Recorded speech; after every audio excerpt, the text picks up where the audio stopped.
Hi guys! So for today's episode, meron na naman tayong issue-shoot. At syempre, nandito na tayo ngayon sa Onze Studio. Newly renovated Onze Studio. Ipapasilip na rin namin sa inyo yung loob. Pero hindi pa siya official kasi may mga finishing pa kaming idadagdag. Pero ngayon, meron tayong next model. So ang model natin ay celebrity. So mag-birthday shoot siya at napili niyang magpa-shoot sa Onze Studio. So ipapakilala ko siya sa inyo. Tara!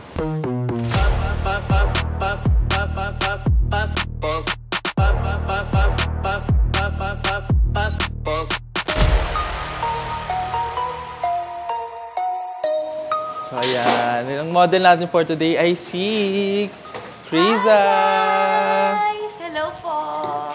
Hi guys! Ako si Kriza and si Kuya Haji ang mag-photographer sa akin for my birthday shoot. First time namin mag-shoot ni Kriza kasi before, nag-rent siya dito sa studio. Nag-content ka lang, di ba? Yes, pero wala si Kuya Haji nun. Tapos parang bumisit lang siya. And ako ang bibinyag ng Onze Studio 2.0! Siya ang unang mag-shoot dito kasi nung nakaraan nag-shoot siya, dun lang siya sa kabila. So medyo masikip. Actually, lumaki nga. In fairness sa studio. Na-doble siya, na times 2 siya. Lalo. Thank you so Kaya much. sobrang excited na ako. Pakita natin yung mga peg.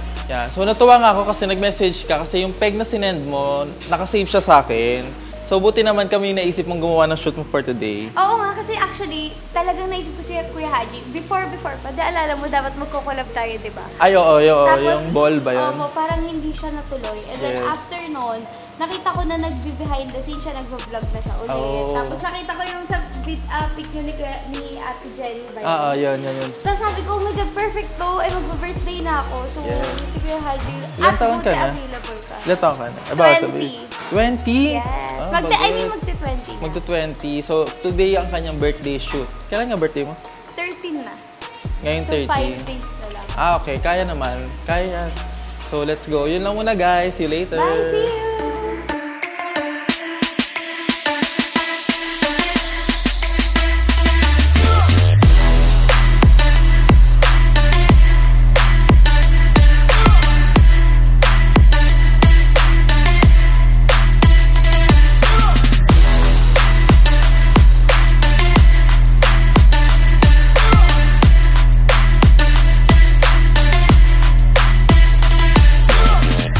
So, ito yung peg natin for today. So, meron tayong ni-reading dalawang layout. Pero, actually, hindi naman kami very strict sa shoot namin today kasi maglalaro-laro lang talaga kami. So, meron kami dalawang na-prepare. Pero mamaya, tignan natin kung ilan yung magagawa nating layout kasi marami siyang baong outfit. And mamaya, ipapakita ko din sa inyo yung stylist ni Kriza. Sobrang kilala nyo yan at napapanood nyo din siya. So, ipapakita namin sa inyo yung mga susuotin niya. And maglalaro-laro lang tayo ng outfit. So, more on Office Siren, yun ang title neto.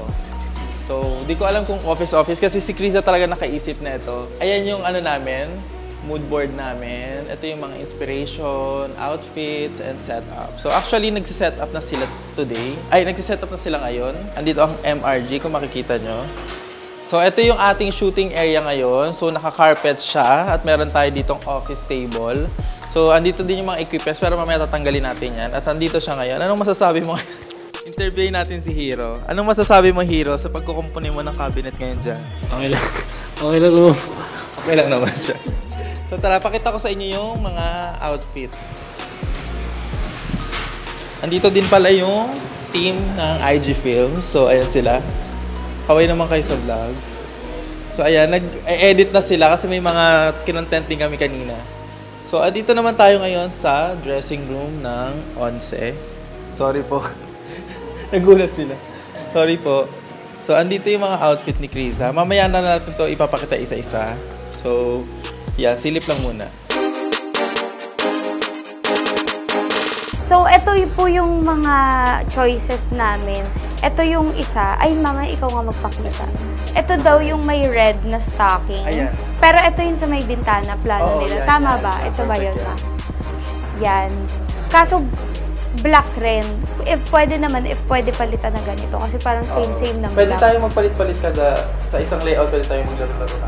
Okay. Pwede Ganyan siya. Ay, kayo, ano mas gusto? Ako actually, ka-any naman ako. Oo, para may iba-iba may style. Ito ba, naka-crop?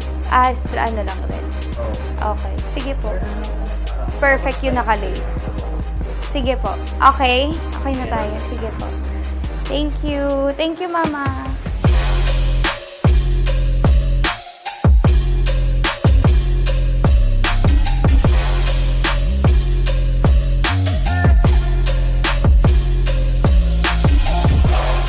Hi, I'm AJ Castro, your makeup artist for today's shoot. So sa first layout ni Krisa is ginawa namin is matte eyes and matte lips.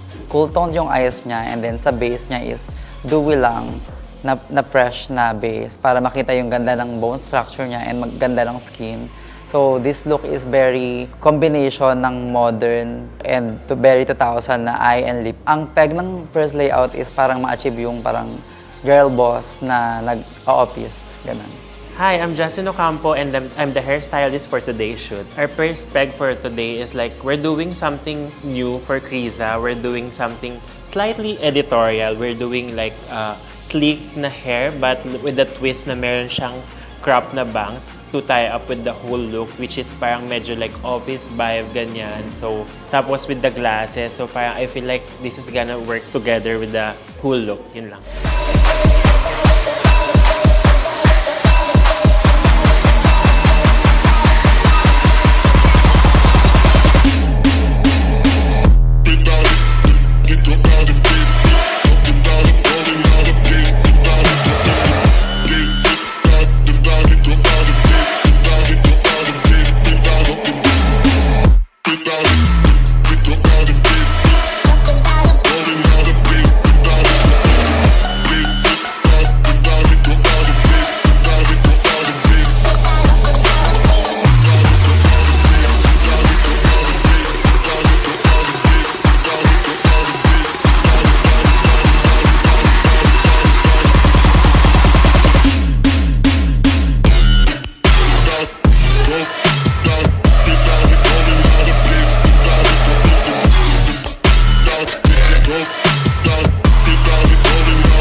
So, sa second layout naman, mas nag-focus ako doon sa lips niya, which is yung shade niya is parang red na brick na warm na red, and then yung face is sultry lang para mas mukhang empowering, like para siyang CEO ng sarili niyang company, ganun.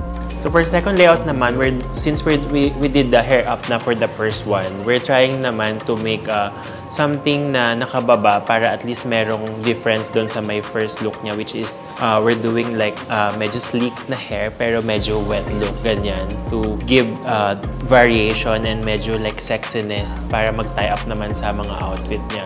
Which is also medyo connected din sa may pagka-futuristic, ganyan. Edgy, mas editorial, mas bago. Yung mas hindi nyo pa nakikita kay Krisa.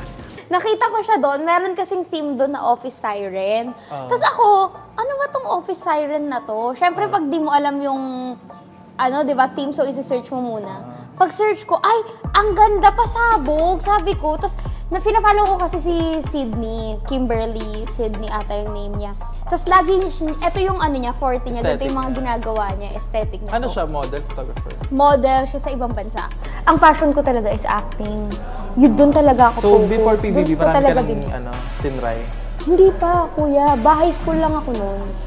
So, after PBB, tsaka ka After PBB, doon ko lang na-find out na, ay, passion ko pala tong acting. Pero nag-audition kang PBB? Opo, nag-audition talaga So, ako. talagang, ano yan, out of nowhere lang, naisip mo mag-audition? Yun, totoo. Ganun lang? Sa totoo ha, out of nowhere lang, sabi ko, nalaman namin na parang may grade 11 and 12, ganyan. Yun yung era na yun eh, may grade 11 and 12 na. Pagdating noon, sabi ko, ano nung gagawin ko? Ayoko mag-doktor, ayokong mag-teacher, ayokong gumawa ng professional job.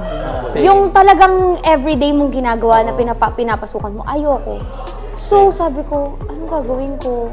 Sige nga, mag-PBB na nga lang ako. Kasi nung araw na yon, may lumabas sa newsfeed ko na audition ng PBB. Pumila ka talaga? Yes, 2 AM pa lang nasa Araneta na ako. Tapos 2 AM nang kinabukasan na ako nakauwi. Kasi 24 hours ako nasa Araneta. stop ako sa school, pero paglabas ko ng PBB, nag-school ako ulit kasi sabi ko, okay, balik na ako sa pag-aaral, ganyan.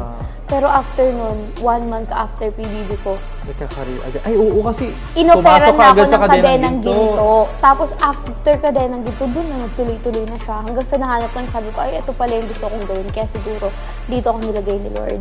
Hindi, ganito kasi nangyari noon. Parang di ba after PBB nga, parang since nabas ako sa PBB, ganyan parang wala masyadong may favorite sa akin. Paglabas sa PBB, wala ka masyadong fans na PBB watcher. Kasi parang hate nila ako ganyan, hindi nila ako maintindihan.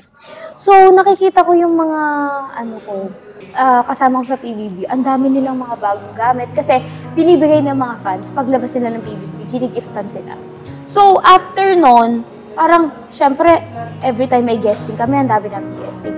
Sobrang ang ganda ng mga ayos nila, parang suot nila puro lahat bago. Tapos ako kasi parang sobrang hirap ko lang nun talaga. Tapos wala kaming pera, hindi ako makabili ng mga bagong damit. Wala akong kahit anong bagong damit. So hinihiram lang namin sa kapitbahay, yung mga heels ko, ganyan. Tapos parang wala lang, dinadamitan lang nila ako. Tapos kahit di ako confident, go lang ako sa mga guesting. So, dapat yung mga kapitbahay niyo, tulungan kayo doon. Oo, tinutulungan talaga ako. May press ko na ganyan. Though may mga times naman na may glam team talaga from ABS, pero may mga times na wala. Ganun. Okay. So, sabi ko, parang hindi pwede to. Kaya dun na ako natutong mag-makeup kasi kinailangan ko na mag-makeup sa sarili ko para magmukha ko presentable. Parang ako rin yung humanap ng sarili kong ikakaganda, ganyan, kung paano yung way na yun. Tapos parang yun na, nag-practice na ako mag-makeup. Pag PBB, di ba, kapag may mga makeup artist na nag-aabang kung sino ang alagaan nila after PBB meron. Talaga? Parang alagaan natin to pag nakalabas, ganyan, ofera natin, ganyan. May mga makeup artist na nag-aabang talaga. Tas, so yun siya, doon na siya nag-start na parang nahiligan ko na yung makeup, kaya nung shinare ko siya, parang lagi na ako nag-get ready with me, ganyan. Pero yung totoo talaga nun, dati hindi naman talaga ako mahilig mo ayos-ayos mag-makeup. Kasi medyo bossy ako. Ayusan yung sarili mo kasi walang tumutulong sa'yo. May pagkaganon siya, oo. Actually, hindi naman nila ako more on kinawawa nun. Parang naaawa lang ako sa sarili ko kasi nga wala akong bagong mga damit. Tapos parang hindi ako confident. Alam mo naman sa trabaho natin, di ba? Kailangan pag lalabas ka, may confidence. Prepared ka. Kasi yun yung, dun manggagaling yung mo eh. Ito yung boost mo, yung energy mo para mabigay mo yung best mo sa mga ginagawa mo. Nung time na yun talaga, kuya, parang hindi ko ma-feel yung sarili ko yun. Yun.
And we're finally done, guys. So, sobrang napagod kami for today. Ikaw, kamusta na experience? Ako para sa akin masaya kasi na-fulfill talaga yung mga pegs. Talagang napagod tayo kasi ginawa talaga natin yung best natin para mangyari siya. Guys, alam nyo ba? Alauna na ng madaling araw. Grabe. Pero sobrang dami namin nakuha mga gandang shots. Parang mahirapan ako mamili. Ikaw na lang. Ikaw na lang pumili. Ikaw na lang, Kuya Haji. Actually, kayo na lang. Yan. So, tapos na kami, guys. And pack up na. And naka-ilang layout. Naka-ilang looks tayo? 3? Mga 3-4 kami, pero layout dalawa lang na background. Oo, tapos may extra layout kami. Yes. Sobrang ganda naman. Abangan nyo yan, guys. Sa end ng video, ipapakita namin yung result and yung video namin. So, yun. Abangan nyo yan. So, thank you so much, guys, for watching and subscribe kayo sa YouTube channel ko and kay Kriza. Thank you, guys. Thank you, Kuya Haji. Thank you. Thank you. Happy birthday. Thank you po. Kriza Rock! Big body,